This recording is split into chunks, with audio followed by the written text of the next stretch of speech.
Gusto de verlos nuevamente. Espero que todos se encuentren muy bien. Este es un tiempo para aprender tantas cosas.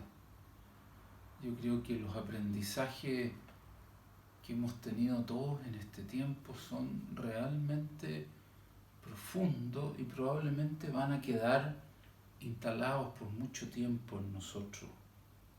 Estoy aprendiendo muchas cosas nuevas, no solamente en relación con las muchas penas, las muchas dificultades y dolores y heridas que tienen las personas hoy, el sentido de abandono que tienen muchas personas hoy día, y esto trae tanta desesperanza.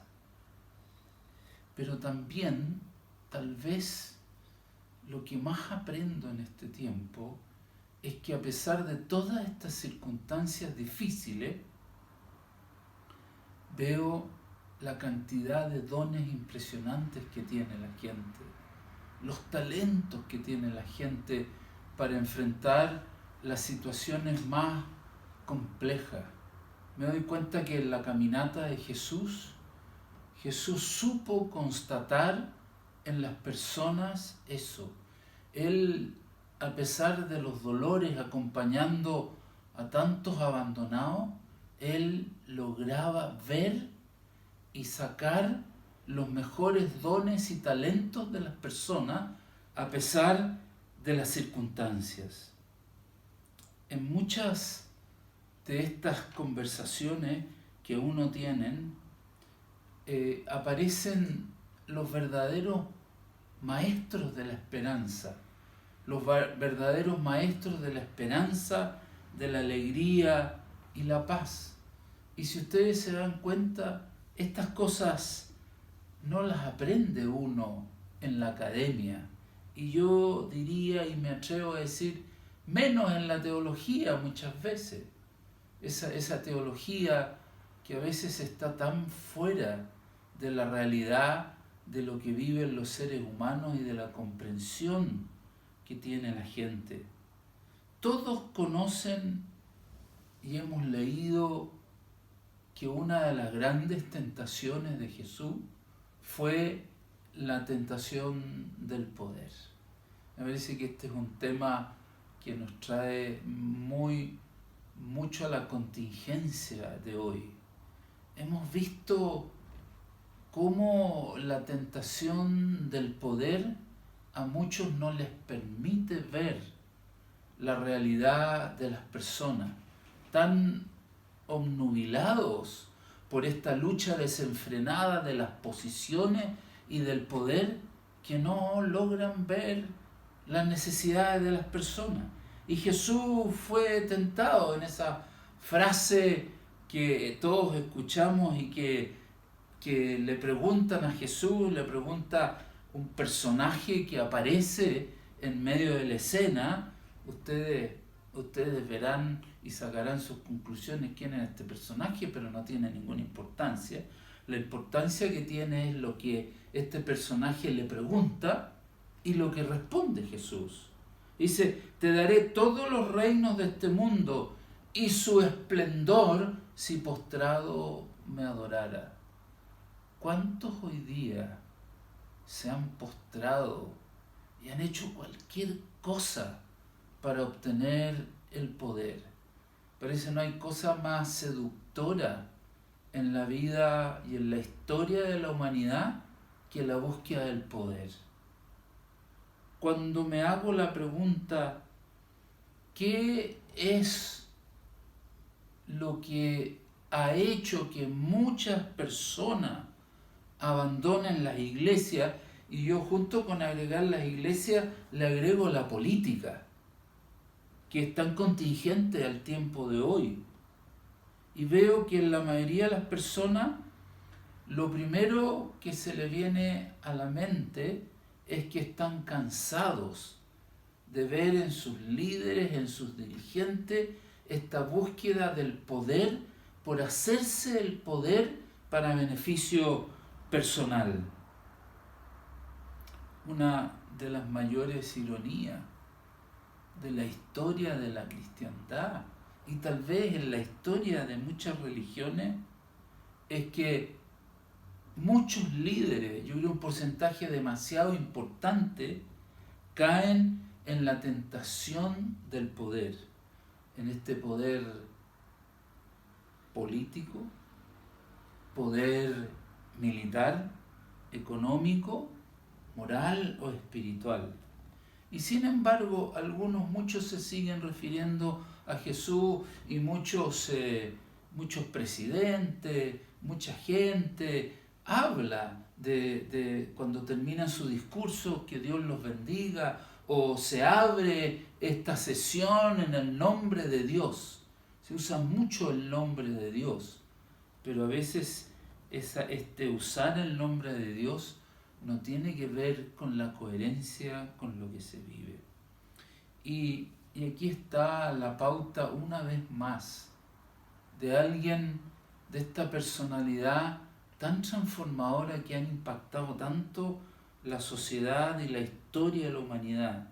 Jesús nunca se aferró a su poder, sino más bien, ¿qué es lo que hizo Jesús? Se hizo uno como nosotros. Se hizo uno como tú, como yo, como nosotros.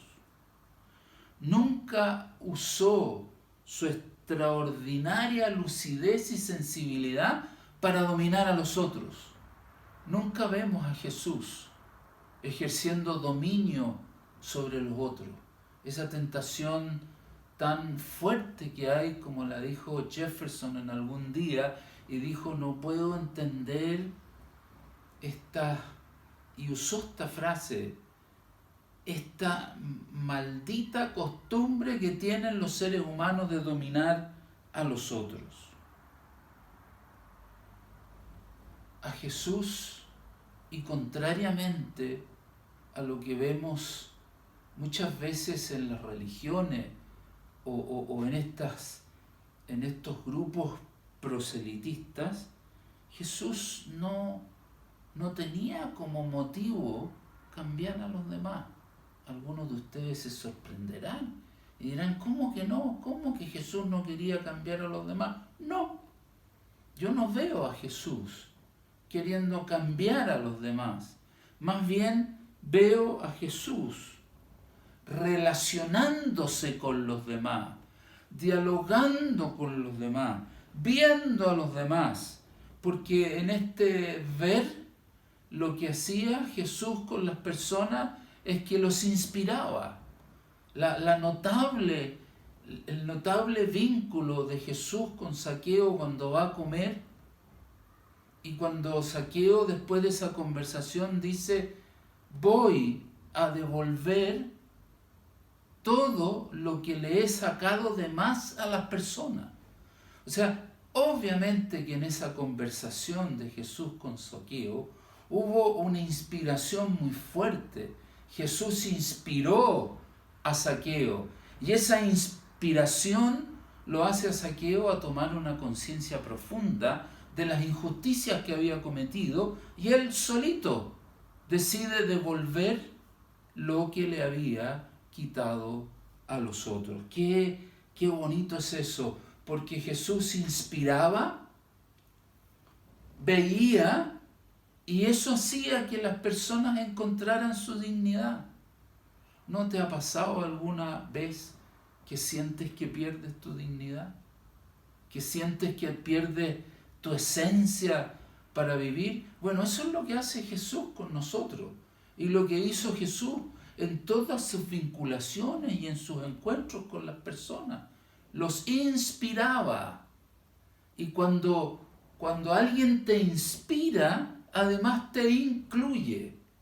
Y ahí se arma la ecuación fantástica donde aparecen los dones, los talentos, y aparece la persona que ni yo mismo había visto. Me veo, me ayuda a conocerme a mí mismo.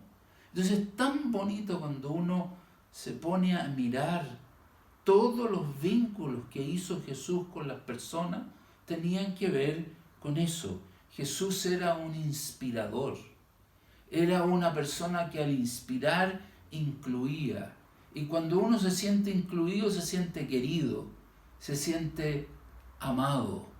Cuando uno ve que hay varios niños jugando y hay un niño que está solito, uno o dos, y están fuera del juego, y viene la profesora y se acerca a ese niño y le da confianza, lo inspira, lo acoge y entonces lo incluye en el grupo, y entonces ese niño empieza a ejercer sus talentos y su felicidad. El llamado poder para servir a Dios. Tanta gente dice: Señor, dame poder para servirte. ¿Por qué tenemos que estar pidiendo poder? ¿Es lo que tenemos que pedir? ¿Poder? ¿Qué es esa cuestión? Ese poder que tanto se pidió en la historia de la humanidad se usó para emprender cruzadas, inquisiciones. Ese poder se usó para quitarle las tierras a los pueblos originarios en el planeta entero. Con ese poder, los grandes líderes religiosos construyeron palacios episcopales y uno los ve por todos lados. Y claro, llega a dar vergüenza, ¿no es cierto? O estas espléndidas catedrales, claro, son muy bonitas, tienen una arquitectura preciosa, pero ¿cuántas personas habrán muerto para satisfacer el caprichito de estos líderes de construir estos grandes monumentos, que por supuesto son dignos de mirar? Pero a mí lo que me pasa es que cada vez que entro a una de esas catedrales en distintos lugares, la primera pregunta que me hago: ¿cuántos habrán muerto construyendo esto? Lo que pasó con el Taj Mahal en la India, que entiendo que le sacaron los ojos a los arquitectos para que no hicieran nada igual. Caprichitos del poder. ¿Hasta cuándo tendremos que cambiar y generar esta manipulación de conciencia en la gente? Hoy día estamos fuertemente en una encrucijada a nivel mundial y en nuestro propio país, donde vemos el poder sin sentido, mientras la gente se complica en medio de esta necesidad y en medio de esta pandemia.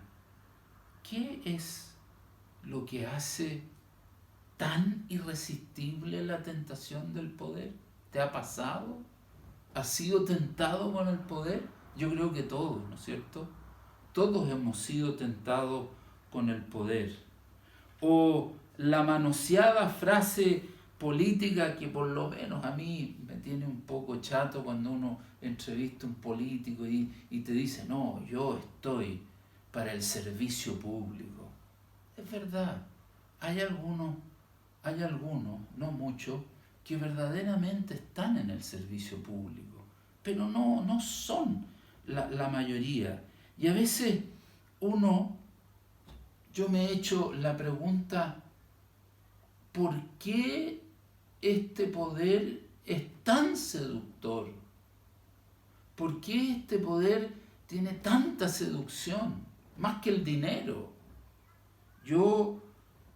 Me parece que a la luz de una de las cosas que uno ve en Jesús, o cuando Jesús le pregunta a Pedro si lo ama, me parece que la razón que yo encuentro es que el poder hace sustituto fácil de la misión de amar.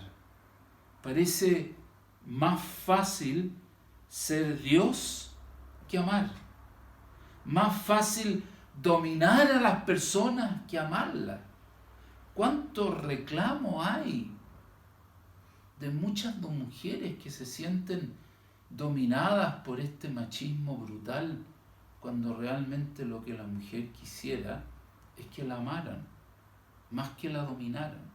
Hay algunas circunstancias donde pasa al revés, pero cualquier relación que tiene un contenido de dominio sobre el otro, no hay lugar al amor, porque hay una relación inferior, superior y de dominio.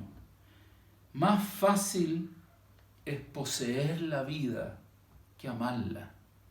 Yo creo que Dios nos llama a amar la vida más que a poseerla, porque en esta brutalidad de poseerla, entonces pasamos a llevar a tanta gente.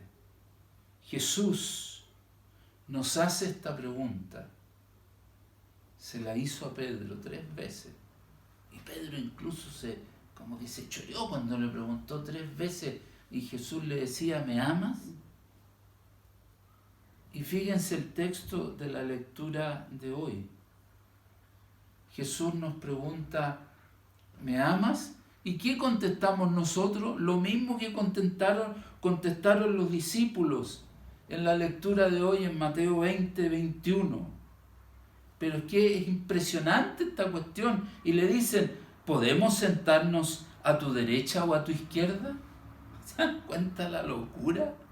¿Qué habrá pensado Jesús cuando hace la pregunta sobre el amor y los otros le preguntan, oye Señor, ¿me puedo yo allá arriba donde estés tú sentarme a la derecha o a la izquierda? Puta, se movió todo, po. Perdimos toda la esencia porque aparece inmediatamente el lugar. Señor, hazme un lugarcito a mí, yo quiero estar a tu lado. Bueno, si no puedo aquí, me podéis poner un poquito atrás, pero ahí estar en primer lugar para la foto. ¿Hasta cuándo en nuestra sociedad viviremos sustituyendo el amor por el poder? Me parece que es la cuestión esencial en la que nos toca vivir esto. El amor es lo más importante. Existen 3 cosas que son importantes, ¿no es cierto? El amor, la esperanza y ¿cuál de todas estas es la más importante? El amor. Podrás entregar tu cuerpo para ser quemado, podrás hacer esto, lo otro, pero si no tienes amor, de nada sirve, como lo dice Corintio. La iglesia vive en esta tentación y la política, la mala política, también. Yo no quiero ser pájaro de mal agüero, pero me parece que la iglesia ya fue superado por esto. Por eso que la iglesia como la conocemos, y perdónenme que sea tan directo, me parece que esto es lo que va a hacer que la iglesia desaparezca. No las comunidades, no el sentido de juntarnos para el bien común, pero esa iglesia como ha sido constituida, me parece que ya está a la baja. ¿Quién pesca la iglesia hoy día? ¿Quién pesca la iglesia, queridos amigos, hoy día? En Europa cada vez la gente va menos, en la propia Latinoamérica, que había tanto fervor, que ya cada vez pescamos menos la iglesia. Lo que la gente sí quiere es vivir en comunidad y vivir en espacios de amor, vivir en espacios y en conversaciones donde realmente nos amemos y nos sanemos juntos. Muchos de los llamados líderes de hoy quieren ser líderes, pero no quieren dejarse guiar. Yo con mis propios ojos he visto a muchos líderes hoy día que quieren imponer cosas, pero no quieren escuchar. Y en todo ámbito, en el ámbito empresarial, en el ámbito político, en el ámbito religioso, en el ámbito deportivo. Para uno tener que ser líder que sirve, tiene que también aprender a ser guiado por otro, tiene que aprender a escuchar, esa escucha activa. La tentación del poder es mucho más cuando la propia intimidad de uno se vive como una amenaza. Mucho del liderazgo de hoy, mucho del liderazgo actual es ejercido por personas que no saben relacionarse, que no saben dialogar. Y voy a ir terminando con esto, que no saben relacionarse, que no saben tener relaciones sanas de escucha. Y entonces por eso que optan por llenar este vacío, optan por el poder y el dominio. Yo no quiero ir por ahí. Y yo les propongo no ir por ahí. Y les propongo otro camino. Que la gran clave de todo esto y lo que nos enseña Jesús son dos cosas muy sencillas. Dar y recibir amor. Dar y recibir amor. Dar y recibir amor. Te propongo que este sea nuestra manera de movernos en la espiritualidad, en esta espiritualidad de sentido que queremos construir, donde la vida valga la pena, donde miremos a los otros con alegría, los amemos y no nos sirvamos de los otros. Que este Jesús que se nos aparece por todos lados y que este Jesús que se ha encarnado en muchas personas en la historia de la humanidad nos lleve a este espíritu, dar y recibir amor.